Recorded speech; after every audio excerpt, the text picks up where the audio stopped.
तो देखो बच्चों, आज हम आए फिर से आपके पास सवाल लेके। ये सवाल जो आपके आगे जो बोर्ड एग्ज़ाम आने वाला है उसके लिए भी आई है।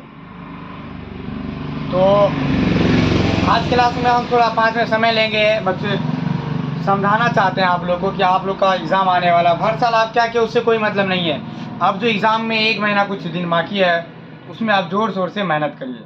हर एक चीज़ को त्याग दीजिए, छोड़ दीजिए और अपने रिजल्ट के लिए मेहनत करिए और पढ़िए, क्योंकि अभी जो आप मेहनत करिएगा उससे ही आपका रिजल्ट बनेगा। और सबके गार्जियन को रिजल्ट चाहे मैट्रिक और इंटर का। आप हर साल क्या किए उससे कोई मतलब नहीं है। और अपने पढ़ाई पे फोकस करिए। और कितने बच्चों को देखते हैं सोशल मीडिया में दिन भर पड़े रहते हैं, उसमें ना कितना गर्ल्स के पीछे जा रहे हैं। भाई वो गर्ल्स के पीछे क्यों जा रहा है?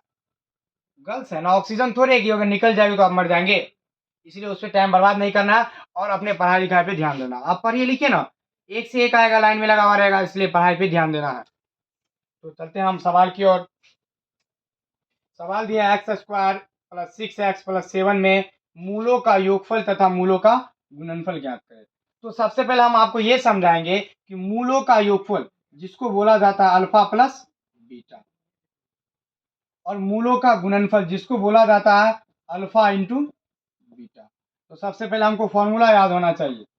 तो अल्फा प्लस बीटा बराबर माइनस बी बाय ए, और अल्फा इंटू बीटा बराबर सी बाय ए। ये दो फार्मूला तो देखिए, इस फार्मूला को बनाने के लिए कम से कम आपको ये याद रखना पड़ेगा, अल्फा प्लस बीटा बराबर माइनस बी बाय ए और अल्फा इंटू बीटा बराबर सी बाय ए। ये याद रखना पड़ेगा। जिसको याद नहीं है वो याद कर लीजिएगा।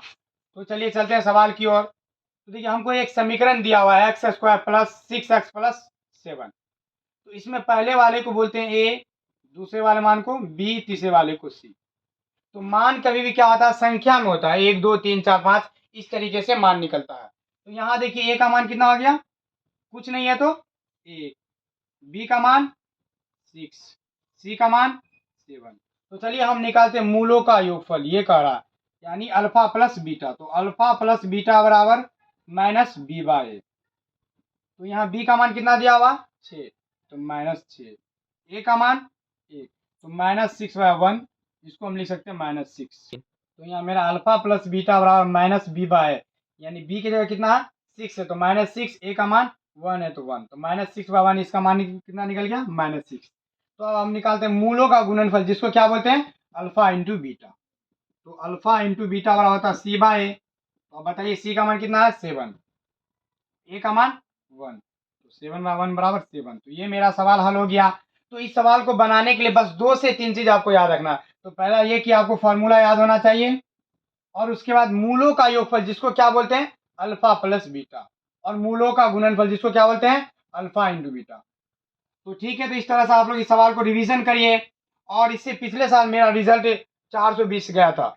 तो हम चाहते हैं कि इस साल आप लोग 450 लाए, 10 टॉप में नाम लाए, इसलिए आप लोग तैयारी करते रहिए। हम जोर शोर से मेहनत कर रहे हैं। ठीक है, तो मिलते हैं अगले क्लास में।